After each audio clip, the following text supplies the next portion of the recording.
एक बहुत ही सुंदर गांव था जिसमें कई लोग प्रेम और मोहब्बत से रहते थे। एक औरत बाहर से आकर बहुत बड़ा बंगला बनाकर उसमें रहने लगती है।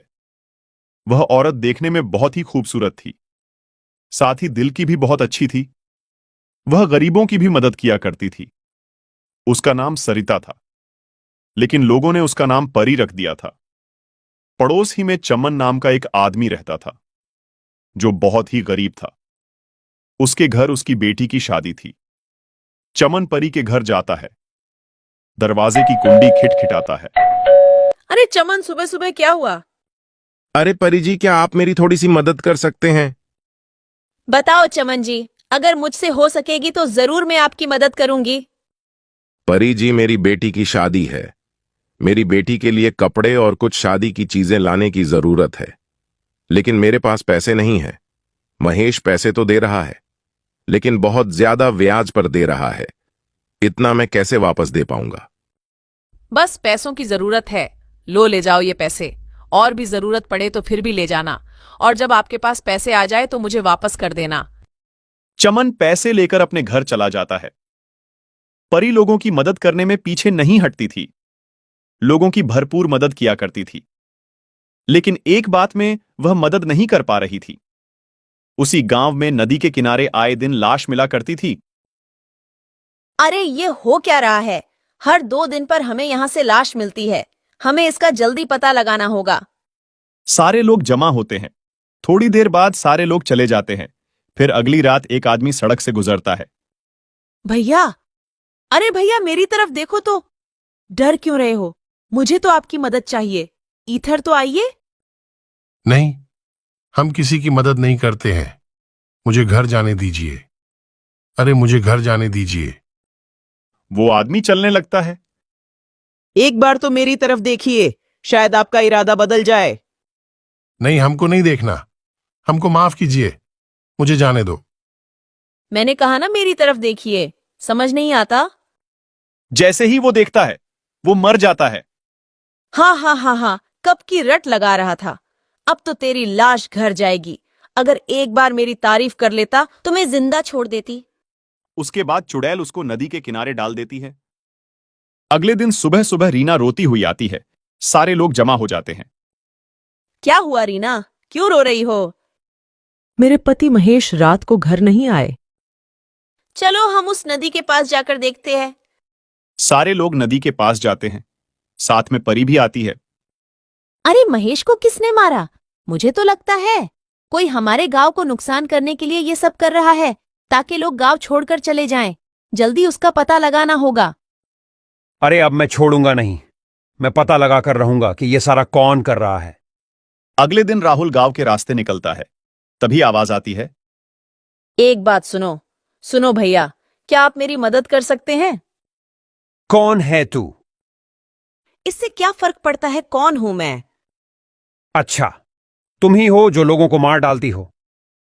हाँ हाँ हाँ, मैं ही हूं जो लोगों को मार रही हूं। तुम क्या कर लोगे? आज तो तुम्हारी बारी है। हा हा हा हा हा।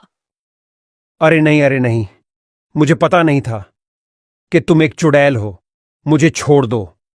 तुम्हें लोगों के साथ जो करना है करो। मुझे छोड़ दो। अब तू जिंदा नहीं जाएगा। अभी तो बड़ा उछल रहा था, बड़ी बहादुरी दिखा रहा था। तेरी बहादुरी कहाँ गई? और तुझे मैं छोड़ दूं ताकि तू सारे लोगों को बता दे, ताकि लोग यहां आना बंद हो जाएं। अरे नहीं, मैं किसी को नहीं बताऊंगा। किसी के सामने मुंह भी नहीं खोलूंगा कि लोगों को चुड़ैल मार रही है। बस मुझे जाने दो। चुड़ैल उसको भी मार डालती है और नदी के किनारे जाकर डाल देती है। सुबह जब लोग नदी के किनारे पर जाते हैं तो देखते हैं। अरे ऊपर वाले, इसने तो राहुल को भी मार डाला। क्या जरूरत थी अकेले जाने की? क्या हीरो बनने गए थे? कुछ तो करना होगा। अगर रोज रोज इस तरह चलता रहा तो पूरा गांव खाली हो जाएगा। हमें जल्दी से उसी पर निर्णय लेना होगा। हाँ, मेरी तो राय है कि सारे गांव वालों को जमा किया जाए। उसके बाद सारे गांव वालों को जमा किया जाता है। गांव के सरपंच और मुखिया और बड़े बड़े लोग जमा होते हैं। गांव का सरपंच खड़ा होता है और लोगों से कहता है, हर एक आदमी इस मामले में अपनी अपनी राय दे। हमें क्या करना होगा? सरपंच जी, मेरी राय है कि आज रात सारे लोग पूरे गांव में फैल जावे और नदी के पास भी कुछ लोग चले जाएं। लोगों को कौन मारता है सब पता चल जाएगा। लेकिन सारे लोगों को देखकर वह नहीं आएगा तो हमारा काम नहीं होगा। सरपंच जी, मेरी बात सुनो। मैं आज रात को जाऊंगा, मेरे साथ एक आदमी को और भेजो। हम दोनों मिलकर पूरी बात का पता लगाएंगे, फिर हम सुबह आपको बता देंगे। ये बात सही है। दूसरा आदमी कौन तैयार है, जल्दी बोलो। तो एक आदमी खड़ा होता है जिसका नाम प्रकाश होता है। सरपंच जी, मैं जाऊंगा। लोग अपने घरों पर चले जाते हैं। जैसे ही रात होती है तो प्रकाश और मोनू दोनों गांव से निकलकर सड़क के करीब जाते हैं। वहां से दोनों अलग अलग हो जाते हैं। जैसे ही प्रकाश थोड़ा आगे जाता है तो आवाज आती है, अरे सुनो, मेरी तरफ एक बार तो देखो। अरे चुड़ैल, तू ही लोगों को मारती है। मैं ही मारती हूँ। आज तेरी बारी है। प्रकाश फौरन वहां से दौड़ता है। प्रकाश फौरन मोनू को बुलाता है। मोनू, जल्दी मेरी तरफ आओ, यहां चुड़ैल रहती है। अरे प्रकाश, क्या हुआ? अरे भाई, देखो उधर दूर, जो अभी औरत नजर आती है वही चुड़ैल बनकर आई थी। चलो उधर जाकर देखते हैं। जैसे ही वह दोनों चुपके से देखते हैं तो प्रकाश कहता है, अरे ये तो परी है, परी। ये दोनों आदमी भागकर गांव आ जाते हैं। फिर वह दोनों अपने अपने घर चले जाते हैं। जैसे ही सुबह होती है वह दोनों सरपंच के पास जाते हैं। फिर सारी बात सरपंच को बताते हैं। फिर सरपंच गांव के कई लोगों को लेकर परी के घर जाते हैं। सारे लोग और सरपंच परी के घर जाकर दरवाजा खिटखिटाते हैं। परी बाहर नहीं आती। सारे लोग आपस में एक दूसरे से कहने लगते हैं, लगता है परी को पता चल गया है, अब बाहर नहीं आएगी। उसमें से एक आदमी कहता है, मुझे तो लगता है परी भाग गई होगी। सारे लोग शोर करने लगते हैं, जिसकी आवाज सुनकर परी घर का दरवाजा खोलकर बाहर आती है। अरे सारे गांव वाले मेरे घर क्यों आए हो? क्या हुआ है? कोई जरूरत है क्या? नहीं नहीं, हमें यह खबर पहुंची है, आप ही रात को चुड़ैल बनकर लोगों को मारती हो। अरे ऐसा कौन कहता है कि मैं रात को चुड़ैल बनकर लोगों को मारती हूँ? सुनिए परी जी, कल रात मोनू और प्रकाश दोनों गांव के बाहर सड़क पर जा रहे थे। जब दोनों अलग हो गए तब प्रकाश के सामने चुड़ैल बनकर क्या कह रही थी।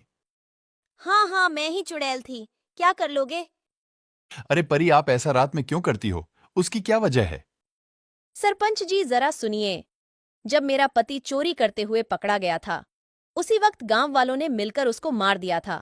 उस वक्त मैं प्रेग्नेंट थी। मेरे पति के मर जाने के बाद मैंने आत्महत्या कर दी थी।